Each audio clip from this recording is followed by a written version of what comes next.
Hello everyone. In this video, we are going to discuss continuous charge distribution. Till now, we have discussed, point charge concept. You have considered the charges like Q1, Q2, Q3, etc. Your minus charge, your positive charge. Anyway, whatever the charges, all those charges were concentrated in a point. That means the point charge concept. We haven't discussed the shape of the body, but now onwards, we are going to consider the shape of the body which is charged. Clear? So according to the shape, we have three types of densities. That means the charge densities. The first one is line charge density denoted by lambda. Second one is surface charge density denoted by sigma. And the third one, volume charge density rho.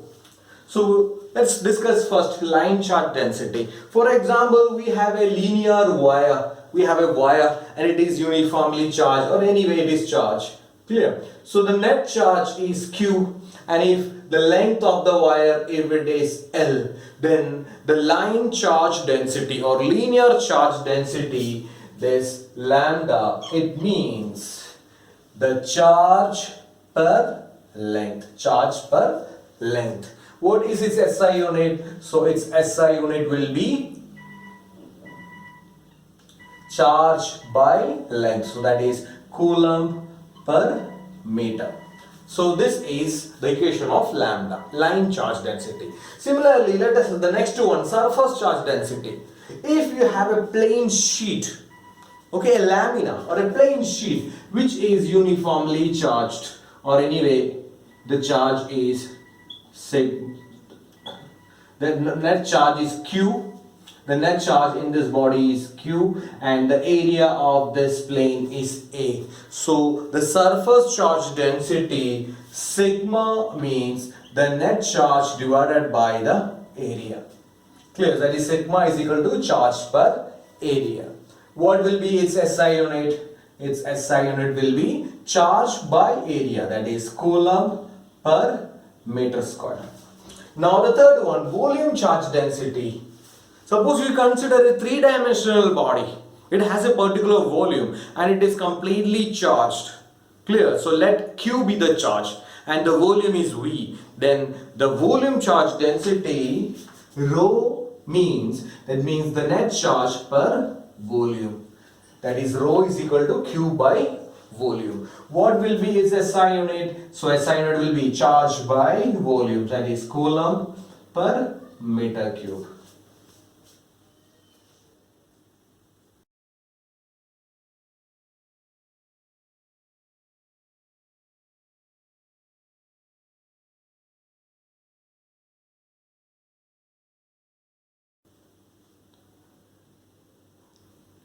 Now we are going to discuss about area vector. Area vector. We have seen area. What is meant by area? Area of a parallelogram, area of a rectangle, area of a square, area of so many things. So we have a lot of formulae. Area in ordinary general mathematics, area is a scalar quantity. Means it has just only the magnitude, doesn't have any direction. But in this chapter, we will come across a lot of situations where area has a direction. Area has a direction. It is a vector. It's a vector. See, so area vector denoted by it is a vector. So you can write it. Area vector is equal to. That means it has both magnitude and direction. So what is its magnitude? So area vector, its magnitude is this, and it has a direction. That is this A cap. Okay. Now what will be its direction? And what is the importance of this direction? This is what we are going to discuss right now. For example, let's consider this book. Okay. Now this is a rectangular shape. It has a length and the breadth. And what will be its area? That will be length into breadth. See, I'm changing its orientation. Clear, I'm rotating. So what is happening? What is the change in area? Area doesn't change. The area remains the same.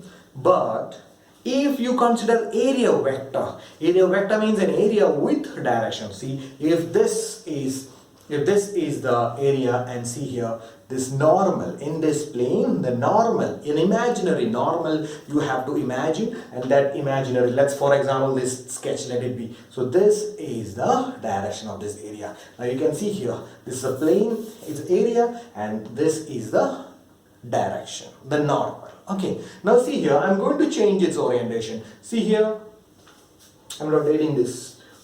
Look this, at present the area remains the same, and what happened to the direction? The direction is changing, the direction keeps changing, area remains, the magnitude remains the same, but the direction changes. So hence we can say area vector is changing. Look at this,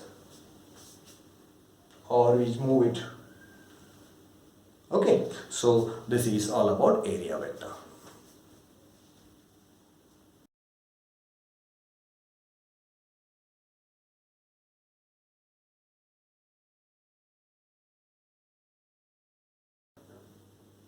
The next is electric flux. Electric flux, and it is denoted by a letter phi. Electric flux means it's a property of electric field. It's a property of electric field. Okay, we can say it's a measure of the number of electric field lines passing through an area normally. Clear, the number of electric field lines passing through a given area normally. It's very important. It should be, you should consider electric field lines which should go normal to the plane. Clear. So this measurement is called electric flux. Electric flux. I'll explain right now. Look at the board. See here the equation. You can see the flux phi is equal to its electric field into the area, Let us consider we have a uniform electric field here. Look at this. So this is a uniform electric field. Okay, uniform electric field. Now let's consider the area once again. See, this is the area. At present I kept this area like this. Okay, so this is the area. Now you can say that this plane right now, this plane is perpendicular to the electric field lines. Perpendicular to the electric field lines. That means all these field lines are passing through this area normally.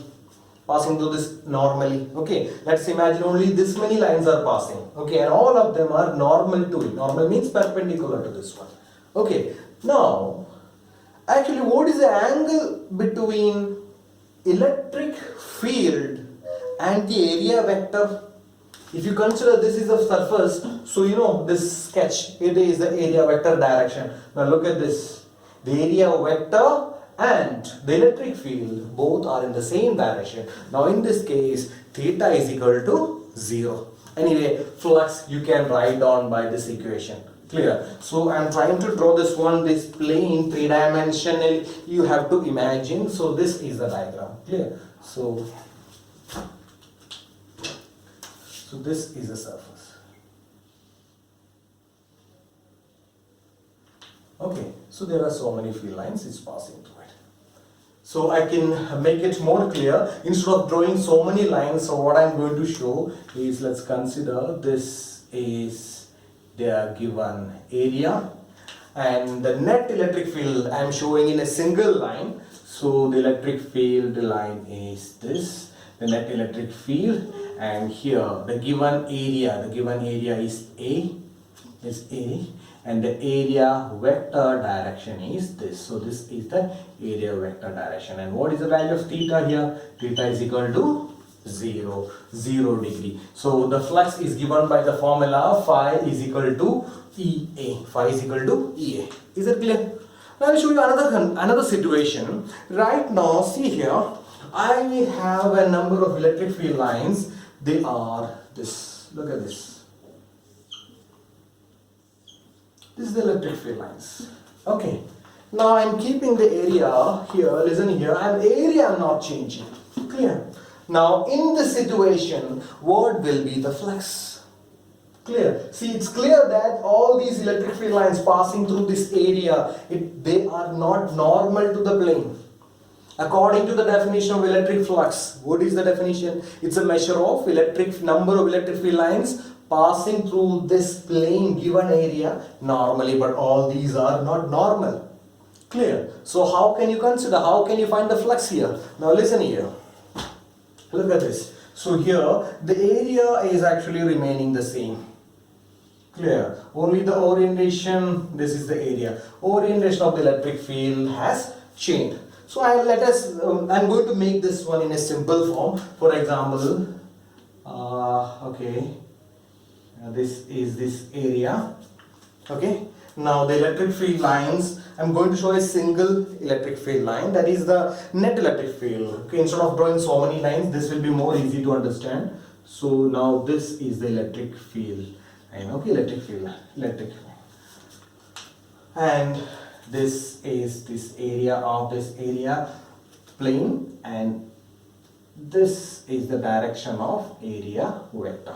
Now they are not normal. If they are normal, remember, see this theta, the angle between area vector and electric field line will be 0. So don't get confused when I am repeating, don't get confused, because remember now the electric field lines are normal to the plane. Normal to the plane means area vector is parallel to electric field lines. That is theta is equal to 0. Got it? But in this situation, this is the area. The electric field is not normal. Electric field is not normal means this theta is not is equal to 0. That means this theta is not is equal to 0 degree. There is an angle between area vector and the electric field lines. So at present, let it consider this is theta. Clear? This is theta. So what I'm going to do here, listen carefully. This electric field line, I'm going to resolve into its rectangular components. So one is along this direction. So this is the cos component. So it is E cos theta. Okay. And there is another one. This will be E sin theta. Okay. So in this case, it's clear that theta is not 0. Anyway, E sin theta, sin component is not required, because the sin component is along the plane it is. So it's not required. I'll tell you why. We need only this cos component. Now everyone see here, what is the angle between the cos component of electric field and the area vector? It's normal. It is normal. So remember, if the electric field lines are not normal to the given plane, then instead of considering electric field, you have to consider the cos component of the electric field. So electric field cos component is normal. According to the definition, flux means it's a measure of number of electric field lines passing through an area plane normally. So now E cos theta, it's normal. So in this case, the flux you can calculate, that is flux phi is equal to, that means electric field into area. In this electric field is what? E cos theta into area. E cos theta into area. So that we write it like this, that is E A cos theta. Or also, this is the general formula of electric flux. Flux phi is equal to E A cos theta. Or also you can write on phi is equal to E dot A. That means the dot product of electric field and area vector. Clear? And remember, it is a scalar quantity. Flux is a scalar quantity.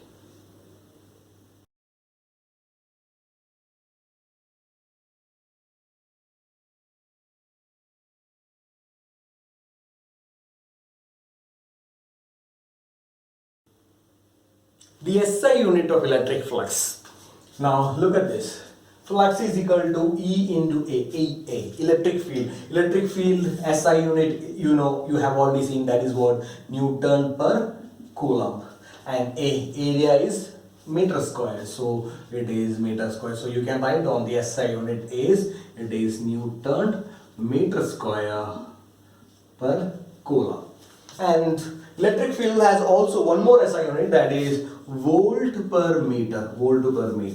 into area. Area again it is meter square. So you can write down that is meter inverse and meter square. So it is volt meter. So these two are the SI unit of electric flux.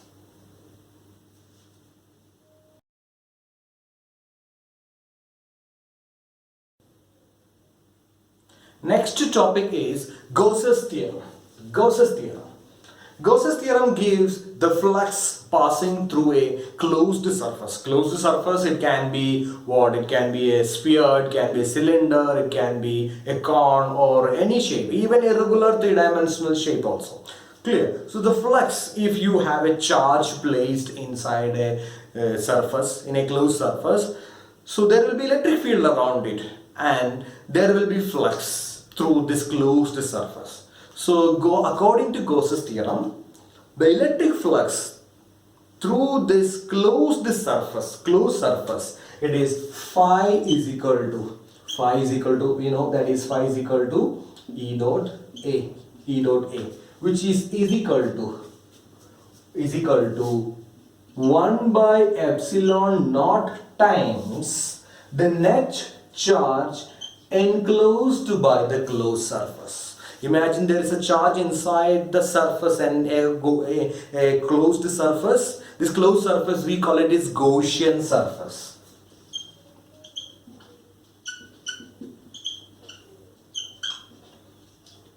Gaussian surface. So according to the law, I repeat, the flux through a closed surface, means the Gaussian surface, is equal to 1 by epsilon naught times the net charge enclosed by the closed surface.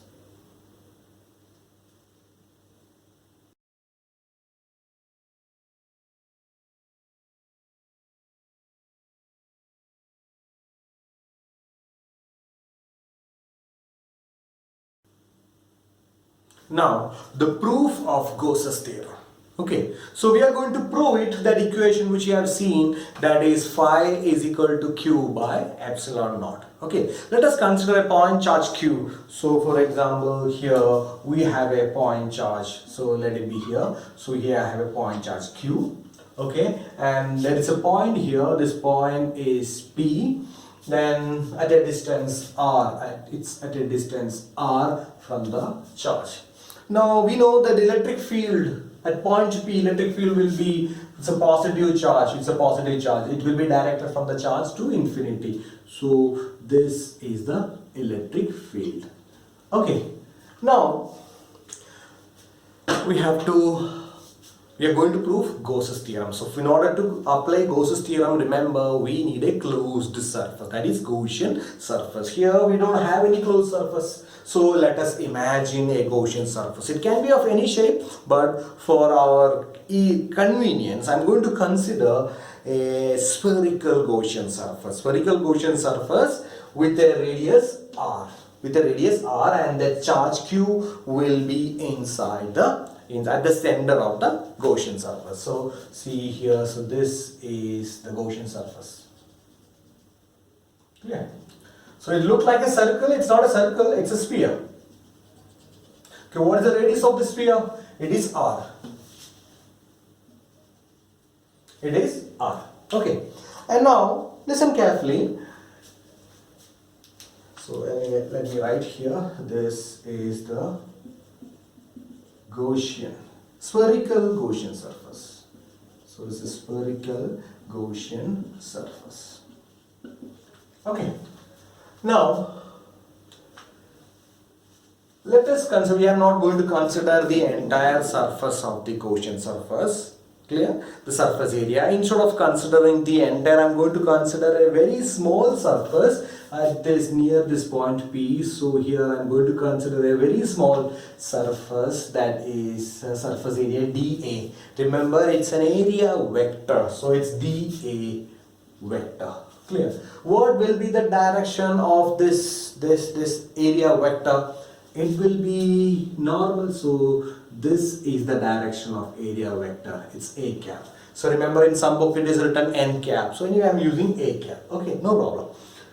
Now, in this area dA vector, what will be the flux? The flux passing through this small area dA. So we know that is this flux phi is equal to phi. So it's a small flux. So I'm writing it's d phi. D phi is equal to, it will be E dot dA. E dot dA, or we can write down that is E dA cos theta.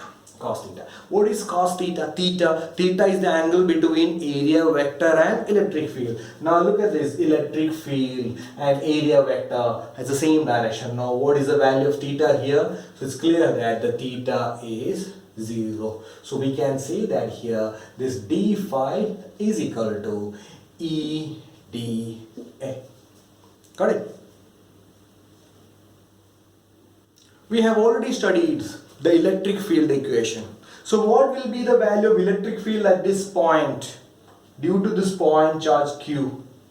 Clear, at a distance R. So we have that formula, that is E is equal to KQ by the distance square. So distance is R, and R it is at the same time the radius of the spherical Gaussian surface. Anyway, it is R square. Let's substitute the value of E in the above equation. So you will get, it is d phi is equal to KQ by R square dA.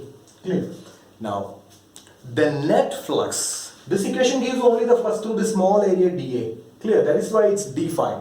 Now the net flux to the entire Gaussian surface, the entire spherical Gaussian surface. So that the net flux phi is equal to, you have to integrate this integral d phi. So that means you have to integrate this. So when you integrate this, this is KQ by R square dA. See here, K is a constant, we know, and Q, the net charge inside, it's also a constant, and the distance at every point on the surface of the Gaussian surface is at the same distance from the charge, it is R. So R is also a constant. So we can say that that's phi is equal to KQ by R square integral dA. Clear?